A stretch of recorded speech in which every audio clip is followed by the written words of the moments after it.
E aí, já conhece a loja da Tati? Vai lá dar uma olhadinha que tem vários produtos super legais. Se tem uma coisa que todo mundo gosta é falar sobre pessoas, não é? A gente adora falar de outras pessoas e falar mal, ou falar bem, ou falar de pessoas de uma maneira geral. E o que a gente vai fazer aqui hoje é falar de pessoas, só que de um jeito diferente. Repara só. Repara só, de onde eu tirei isso?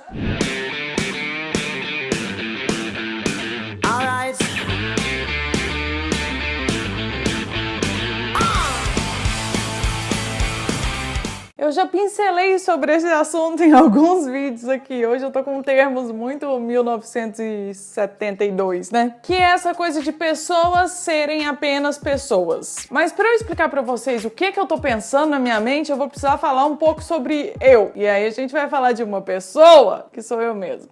Durante muito tempo eu acreditei que as pessoas eram diferentes. Pra vocês terem mais ou menos uma noção. Diferentes no sentido de, tipo assim, existiam pessoas que eram melhores que as outras por serem mais intelectuais, ou melhores que as outras por terem uma cultura diferente, ou que fossem superiores às outras por diversos motivos diferentes. E isso era notável quando, por exemplo, eu viajava para fora do país. Eu morei no Canadá e já morei na Inglaterra. E as duas vezes que eu fui para esses lugares, eu fiquei me sentindo como se eu estivesse invadindo o espaço de alguém. Por causa disso, eu deixava de fazer muitas coisas e vivia ressabiada, querendo viver o máximo dentro das normas sociais e leis, às vezes até me reprimindo por coisas que, na verdade, nem eram normas e leis daquele lugar. É só porque eu não queria ser uma pessoa inconveniente que estaria tomando o espaço de outras pessoas. Espero que tenha dado para entender.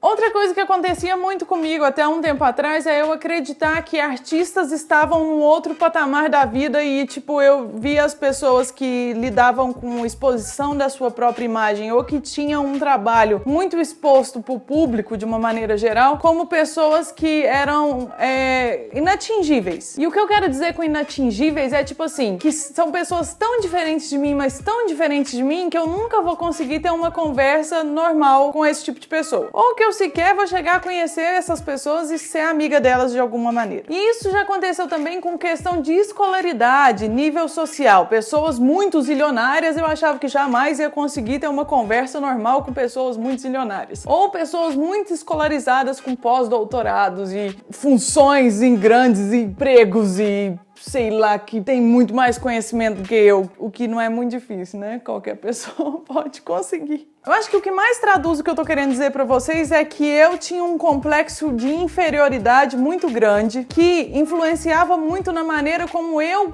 denominava as pessoas à minha volta e as pessoas que eu sequer conhecia. E eu acho que isso é um pensamento típico de pessoas que conhecem poucas coisas, poucos lugares, poucas culturas, poucos ambientes e poucas pessoas de diferentes níveis e patamares de escolaridade, de social, de classe social, de empregos diferentes e esse tipo de coisa. É comum, porque a gente vive numa bolha em que o que a gente conhece é só aquilo ali e tudo que tá fora dessa bolha é tão, mas tão diferente pra gente que a gente não consegue nem imaginar como é que funciona. E por não conseguir imaginar como é que funciona, a gente fica nessa vibe de achar que nunca vai se igualar àquela pessoa a ponto de ter uma conversa normal. E por pensar dessa maneira, tipo, meio de ter esse meio que complexo de inferioridade, eu chegava num ponto em que me expor à companhia dessas pessoas fazia com que eu me sentisse muito tímida e com que eu ficasse muito retraída e com que eu, sei lá, ficasse me anulando, tá ligado? Simplesmente não fosse uma pessoa normal. Simplesmente não conseguisse agir de uma maneira normal, natural.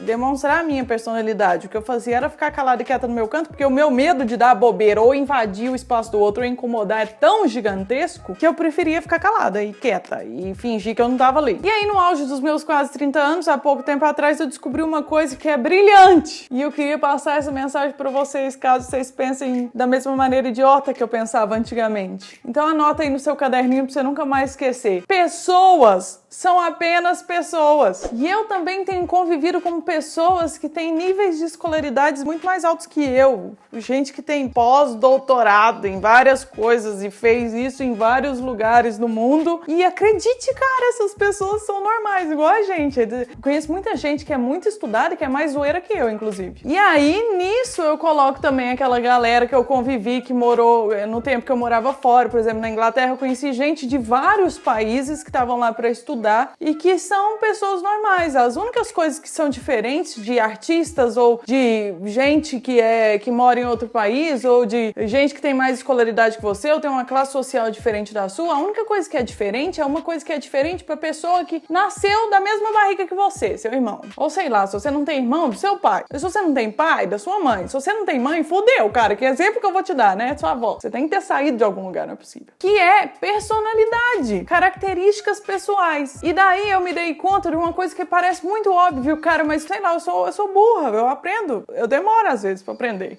Que é o seguinte, que toda pessoa, independente da pessoa que você encontrar ao longo da sua vida, ela vai ter alguma característica que é ou igual à sua ou igual a de alguma pessoa que você conhece que é muito próxima. Isso me faz pensar uma coisa que é o seguinte, por que às vezes a gente fica com receio, medo ou sei lá, vergonha de conversar com alguma pessoa ou de estar junto com essa pessoa, sendo que ela é um ser humano, normalzinho, com características de muitas pessoas que você convive muito no seu dia a dia? Essa pergunta eu já respondi. O motivo é porque eu era burra mesmo. E agora eu vou deixar no ar uma outra pergunta que eu ainda não consegui responder, que tem a ver com esse mesmo tipo de coisa, que é o seguinte: por que a gente idolatra e fanatiza? Existe essa palavra? Não sei se existe. Alguém coloca no dicionário pra eu poder repetir, porque eu achei fanatismo uma palavra muito bonita. Existe? Agora já era. E tem muita gente que se mutila, se corta, causa problema a si mesmo e às pessoas ao redor por causa de uma pessoa que nada mais é do que uma pessoa. Mas isso é um assunto que, se eu ficasse falando nesse vídeo aqui agora, eu ia gastar provavelmente mais uns 7 minutos só pra falar sobre fanatismo e ídolo. Então eu vou deixar pra fazer isso na próxima quinta-feira, no próximo vlog. E aí eu falo de fanatismo. Então você se inscreve pra você não perder, porque aí você vai ser o primeiro a comentar first na hora que chegar a notificação pra você aí. Grandes médios comentar first também, mas fetiche é fetiche, né? Não dá pra julgar. Se o cara tem um prazer em comentar first, pra mim tá ok.